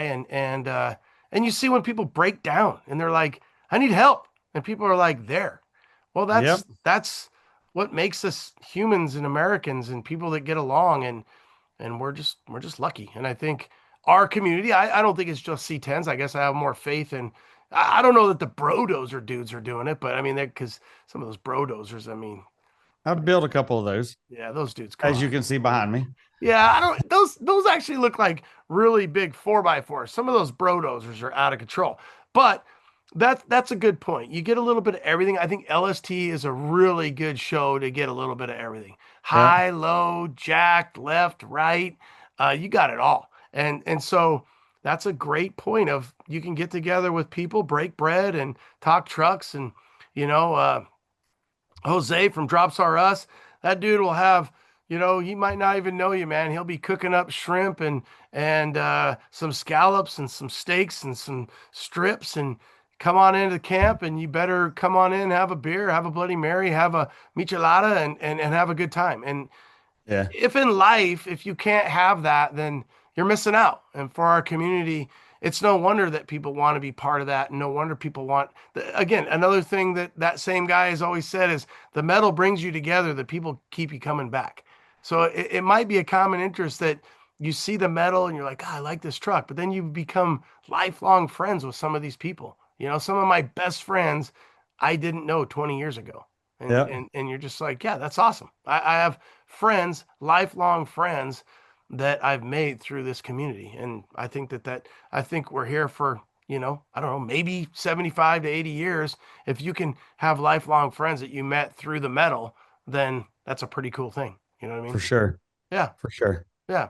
Well, check out Modified Rods. I think I don't know how long we yapped for 2 hours or something, but I think we said an hour and then we just keep on going. But Well, so if you figure if my podcast was an hour and your podcast was an hour, yeah, we have yeah. 2 hours. So we did an hour apiece. No big Perfect. deal. Yeah, yeah. It's mathing. Okay, so after Barrett, you will be here, and then I assume will you just plan on LST? Is that your next venture, or do you have I'm anything not scripted? sure about LST. With being, I'm gonna have to be 2 weeks out there. Like I'm trying to figure that out. The weekend after LST, the wife's doing a 10K down at Disney, and I was voluntold to watch my nephew while they run that morning. And then I have to go walk Disney for the weekend. So, I'm Now, not a for the big deal. cup, do you have to be here the whole time, or Well, I or do you? mean, it's how expensive is it going to be for me to fly back home and fly back? So I'm still trying to figure all that out. They're supposed to have all the info by December 1st, and I'll figure it out from there. But I know I'm doing a OBI, down in Orange Beach Invasion. I've already set up for that. They have that killer venue down there with all the lights and the Ferris wheel and stuff in the background. And Mini Nats is always a big. People from all over the country come. It's 45 minutes from my house, so that's in April. Battle of Bama. That's always on my list. So Yeah, yeah, you've got a good problem as well. So obviously, Craig's show now at Talladega, Mini yep. Nats, Orange Beach Invasion. I mean, you've got a lot going on out there. And then I'll be again, good guys. Columbus with AMD. There's a few that AMD is already said for next year. Hey, can you come with us? I'm like, yeah, that's just let me know when and where. how far is it for you to get up to Columbus? How long does that take? I want to say 7 or 8 hours. Oh, that's not bad. No, not too bad. Like LST is 16 for me. Yeah, So it's almost exactly 16 for us too. Yep. That's a hike for sure when you're trying to. Usually we split it up. Mobile's about halfway, so usually we split it up just to make that drive a little easier. Last year we was like, oh, we can push it, and then we realized that some of the cities before, LST were not the nicest, the safest to stay in, so we just decided to make the whole trip in one day. Keep pushing. I was thinking, and for the audience, I may very well just sell this Blazer. That wasn't the intent, but I thought, oh, should I sell it this year, or January 26th, or push it to Barrett the next year? But I'd like to go to like Des Moines, maybe a Columbus, some of those bigger shows that you hear about that I've always been like, man, that would be a lot of fun. But again, it takes a lot of driving and time, and I think that'll be something someday, if not this time. Obviously, Triple Crown. I've been to Triple Crown. Triple Crown. But for you, that's easy, right? I mean, 4.5 hours. Yeah, easy money. So that'll be fun. So, all right, well, I'll take you off here. You guys check out his pod, Barella Images, and then Modified Rides podcast. I'll tag it. I'll link it. We'll put this out to both of our worlds, and then go from there. And then those that are listening to it on mine, make sure you go check out Ronnie's C10 Talk. You've got several other podcasts that you're involved with. They're kind of no. So the Bronco one went away to the Bronco guy. That's cool. That guy Cliff does a great job. The Dodge one went to the Dodge guy. Robert, he's up in Canada, does a great job. OBS Talk, what happened with that? I still have it. If anybody wants to take over the OBS podcast, hit me up. Ronnie at Truck Talk Media, RONNIE at Truck Talk Media. I'd love to have somebody take over OBS. I've died it out. I don't do anything with it. I had lost my social media page, and that took the winds out of my sail. It got hacked, and so if somebody's trying to do the OBS talk, do they have to have a pretty face, or how does that work? Well, you don't, and I don't, so it works out just fine. Yeah, yeah. Let's call it what it is. So yeah, no, you don't. You have to hit me up, and I'll sell you the pod. I'll sell you all the gear. I'm looking at some gear left over that I have, and we can come up again. I'd love to sell you the social media, but the main account, which was really humming along, and I've never understood why it got hacked or taken down. It was seems to happen. Yeah, you can't get a hold of Meta. You can't get a hold of Instagram, Facebook. It's kind of bullshit. But yeah. So then there was a little bit of a time where we tried to do Pro Touring Truck Talk. That one just died. There was a BMX one that was fun that I played around with that one. And I'm missing one more. So Bronco, Dodge. What am I missing there? Should be one more. OBS, C10. There should be one more. But yeah. Oh, Ford F100. Solomon has that one. So that one went over to Solomon, and they're cranking. We had a lot of pod that we put out. I think we almost got to 100 on F100. We got to, I don't even know what we got to OBS. And I get hit up all the time like, when are you going to do it? When are you going to do it? It's a lot of work. I was able to manage the sponsorships, and hey, if you come in at C10, I'll give you these 3 as a discount, or a discount the more you're in. And that was fun. It's just so much work. And so I just said, I'm going to take a break from so much work and turn that work into more wrenching. And yeah, it's working out. And C10, honestly, I don't know. I think I'll keep going a little bit. I don't know that it'll ever be always the 30 that I have going on, and depending on everything else that I got going on. So you know how it goes. Well, like you said, for those listening on yours, at Barella Images at mine, or at Modified Rides Podcast, and yours is. So at C10 Talk, I'm also at C10.Nation, which is just a bigger C10 Nation page, social media. I didn't realize that was yours. Yeah. Okay. Yeah. So there's work there, putting all those posts together. And then my my personal is at damn Ron, and I think there's some underscores there. I think it might be at underscore damn No one underscore. knows their personals. It's all the business ones that they Yeah, I mean, I just get on them. I don't really. I remember when I first came up with some of these, you're trying to find them, and you're like, oh, well, I can't. No, so it's just at damn underscore Ron underscore. But yeah, you'll find me. And yeah, what else? Oh, the reunion. We do the reunion. We put that one together. Big Sky Classic is more of the building of these trucks, and I don't know why I have so many pages. You just get more pages. And then I'm also a part owner in a company called Doja Mat, so which is cool. So that's a retro style floor mat that we've brought back, and that does really well. So if you got an old Ford, a Dodge, a Chev, we have some mini smaller ones. My son has some in his S10 Blazer. Doja Mat, Dojamat, Doja Mat. okay. I think that the social media is at. We have the S in there, but yeah, there's a lot going on all the time. I actually got to ship some Doja Mat orders out today and get on that. So Nice. no rest for the wretched, I guess. Yeah. It was definitely cool to link up. Like I said, this being the first time, I don't know if you've done one, but this is the first time I've done a dual podcast like this to reach two different audiences with the same story. Yeah, we're crossing swords. So whether or not you had a little brother and cross Wait a swords, minute. or wait for it, if you watch Star Wars, either way. Just saying, when you have a brother, you know what I'm talking about. You guys are like, let's go. Vroom, vroom, vroom, vroom.